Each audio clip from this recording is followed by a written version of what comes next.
O livro de João, capítulo de número 13.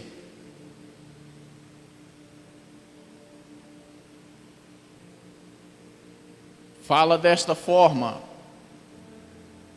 ora, antes da festa da Páscoa, sabendo Jesus que era chegada a sua hora de passar deste mundo para o Pai, como havia amado os seus discípulos que estavam no mundo, amou-os até o fim. E acabada a ceia, e tendo o diabo insinuado ou incitado no coração de Judas Iscariotes, filho de Simão, que o traísse, Jesus, sabendo que o Pai tinha depositado nas suas mãos todas as coisas, e que havia saído de Deus e ia para Deus, levantou-se da ceia, tirou as vestes e, tomando uma toalha, cingiu-se. Depois deitou água numa bacia e começou a lavar os pés aos discípulos e enxugar-lhes com a toalha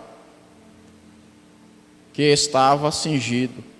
Aproximou-se, pois, de Simão Pedro, que lhe disse: Senhor, tu lava-me os pés a mim? Respondeu Jesus e disse-lhe: o que eu faço, não o sabes tu agora, mas tu o saberás depois. Disse-lhe Pedro: nunca me lavarás os pés. Respondeu-lhe Jesus: se eu te não lavar, não tens parte comigo. Disse-lhe Simão Pedro: Senhor, não só os meus pés, mas também as mãos e a cabeça. Disse-lhe Jesus: aquele que está lavado não necessita de lavar senão os pés, pois no mais todo está limpo. Ora, vós estáis limpos, mas não todos, porque bem sabia ele quem o havia de trair. Glória a Deus. Aleluias. Amados irmãos,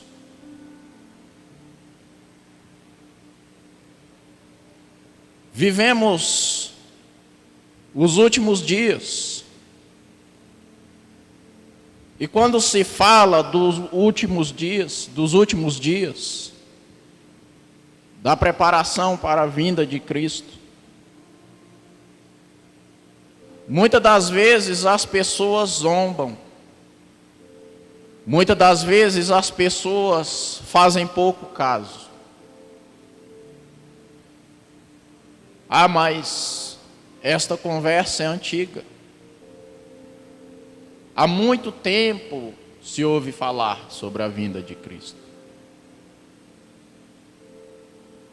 E as pessoas brincam e fazem chacota. É interessante porque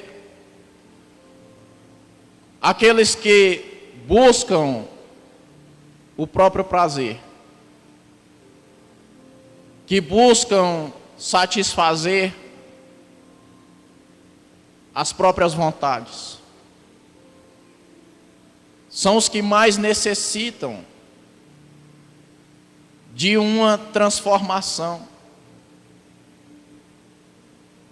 No mundo de hoje, em que se fala muito sobre orgulho próprio, se fala muito sobre zelo próprio, levando as pessoas a ter um orgulho elevado. Porque o orgulho, ele não provém de Deus. Deus não trabalha com orgulho. Jesus, ele nos dá o maior exemplo. Porque sendo ele Filho de Deus, sendo ele o próprio Deus encarnado, ele vai lavar aos pés aos discípulos. Ele vai despir-se e vai cingir com uma toalha, ou seja, colocar uma toalha sobre si, e vai até os discípulos. Jesus, ele nunca deixou de ensinar, nunca deixou de mostrar a que ele veio. Pois ele disse: eu sou o caminho, a verdade e a vida. E ninguém vai ao Pai senão por mim. Deixando bem claro que nós podemos procurar em qualquer lugar, que nós podemos buscar em qualquer direção, mas apenas Jesus Cristo é o caminho. Quando lemos as mensagens bíblicas, quando lemos os evangelhos, nós vemos que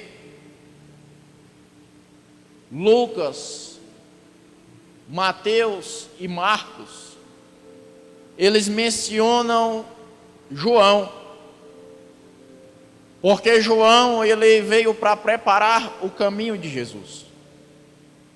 Ele veio para trazer o povo para mais perto de Deus, chamando o povo ao arrependimento, chamando o povo para endireitar os caminhos.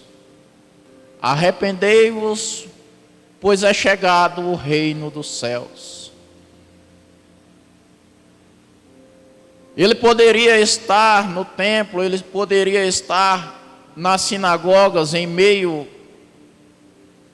aos fariseus, mas João pregava à parte. João pregava no deserto. João pregava longe daqueles que teriam que estar ensinando o povo o caminho. Mas o interessante é que quando lemos o Evangelho de João, João, ele não menciona no Evangelho dele a si mesmo.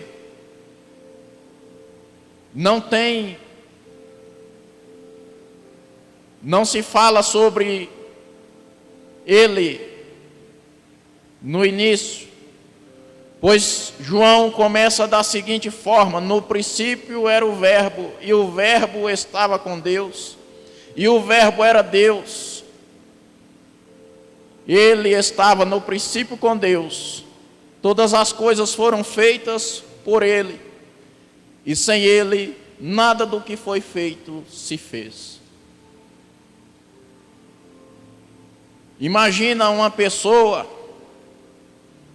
que começa a trabalhar em uma obra. Imagina uma pessoa que levanta os alicerces de uma grande construção. E ali, quando a pessoa vê que aquela construção já está em fase de acabamento, a pessoa pode olhar de um lado ao outro e perceber que o seu trabalho foi bem realizado. Ou a pessoa pode simplesmente olhar para aquela grande obra e imaginar que poderia ter feito melhor. O que o orgulho da pessoa vai demonstrar, o que a pessoa pensa sobre si, vai demonstrar o seu caráter. Porque nós enxergamos os defeitos nos outros, enxergamos as fraquezas, a fragilidade e a insuficiência de todos à nossa volta. Mas Jesus, ele diz: examine-se, pois, o homem a si mesmo. Ele dá essa responsabilidade a cada um. Eu quero falar com pessoas que entendem o chamado de Jesus. Pessoas que, mesmo estando longe, mesmo estando afastado dos caminhos do Senhor, entendem que Jesus Cristo, ele tem um projeto na vida do homem. Então é necessário a gente reconhecer as nossas falhas, reconhecer os nossos erros. Mesmo que chegamos a Jesus, é necessário sabermos que o Senhor precisa fazer algo na nossa vida para mudar o rumo da nossa história.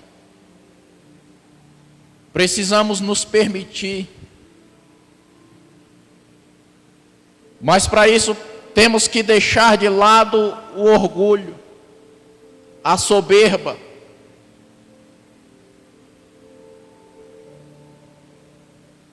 Temos que aprender com o Mestre, com Jesus Cristo. Devemos nos arrepender das nossas obras mal feitas. Devemos buscar a excelência do amor ao próximo, do amor às almas que Jesus colocou nas nossas mãos.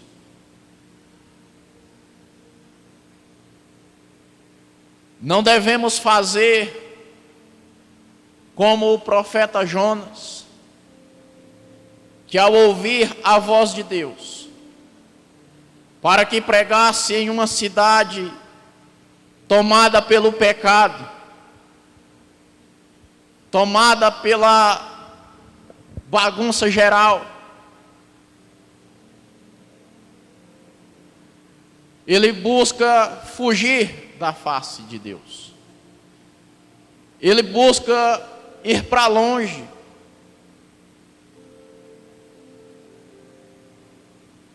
E mais adiante, depois de passar tanto infortúnio,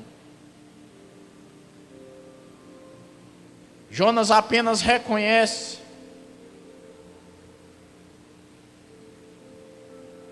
que ele não foi antes pregar o arrependimento para aquelas pessoas, porque ele sabia o amor de Deus, ele sabia a capacidade do Senhor de perdoar aquelas almas, ele sabia que o Senhor podia transformar aqueles corações, bastava tão somente eles se arrependerem.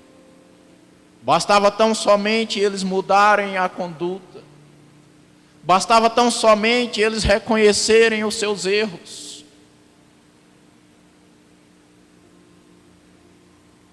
Temos que reconhecer os nossos erros, nos arrependermos buscarmos de Jesus com o coração reto, com o coração quebrantado, uma transformação para que possamos entrar na vida eterna, para que possamos alcançar as moradas celestes, porque Ele virá e não tardará, e chegará o dia em que não haverá mais chance, assim como Noé anunciou àquele povo que viria o dilúvio. E passaram-se tempos e mais tempos, e todos riam de Noé, porque Noé pregava para aquele povo o arrependimento, mas ninguém dava ouvido a Noé. Até o dia em que Noé entrou na arca com a sua família. E aí o Senhor fechou a arca por fora. E aquele povo se achou em grande aperto. E não houve mais salvação. Não devemos perder tempo. Não devemos demorar para correr aos pés de Jesus Cristo. Porque o Senhor, quando Ele tem um encontro real contigo, Ele faz você enxergar as suas falhas. Assim como Ele encontrou Saulo. E ali de Saulo caiu aquelas escamas dos olhos.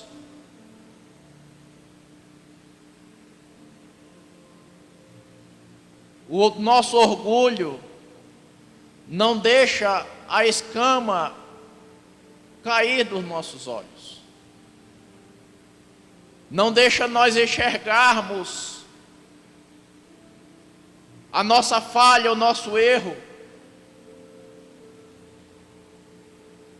para que cheguemos ao Senhor. Mas que nessa noite nós possamos buscar Jesus Cristo, não por aparência,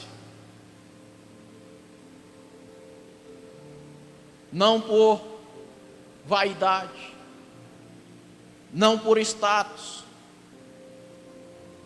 não por dizer eu sou um servo do Senhor, porque quando você é servo do Senhor, você não precisa anunciar, você não precisa dizer que você é servo do Senhor, não precisa dizer que você é um servo de Deus, Ele mesmo o anuncia.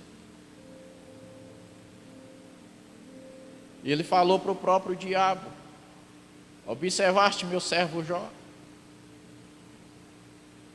Ele falou de Calebe: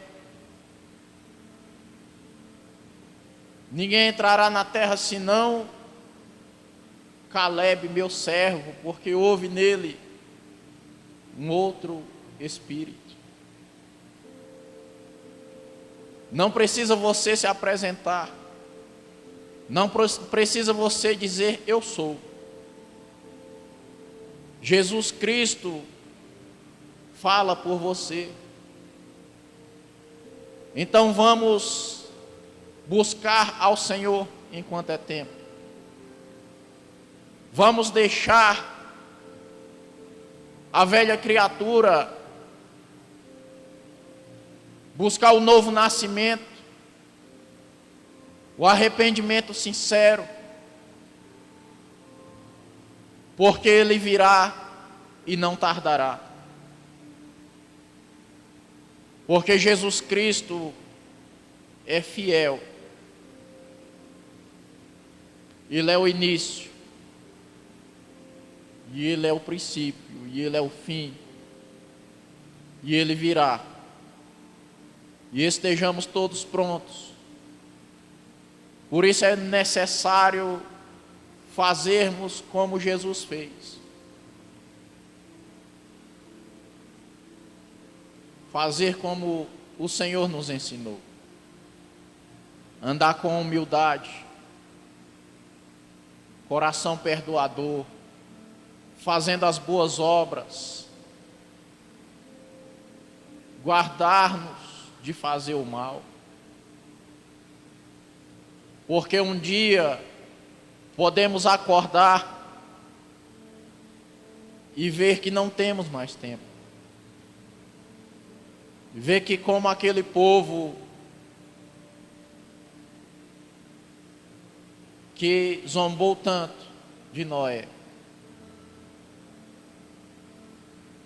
passou-se o tempo deles e não teve mais como se arrepender.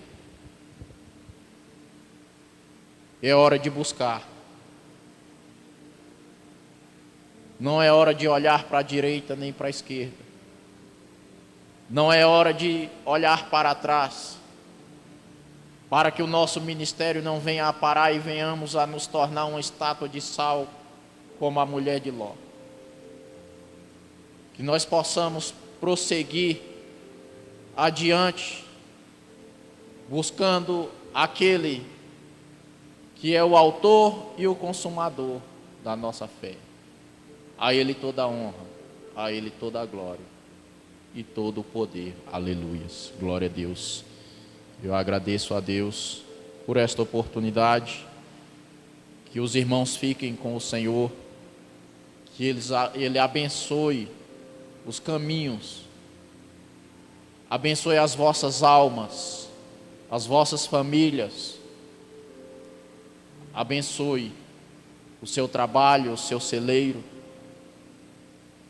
E que nesta caminhada de fé, o orgulho não entre no coração, mas a humildade venha a permanecer entre os irmãos. Amém.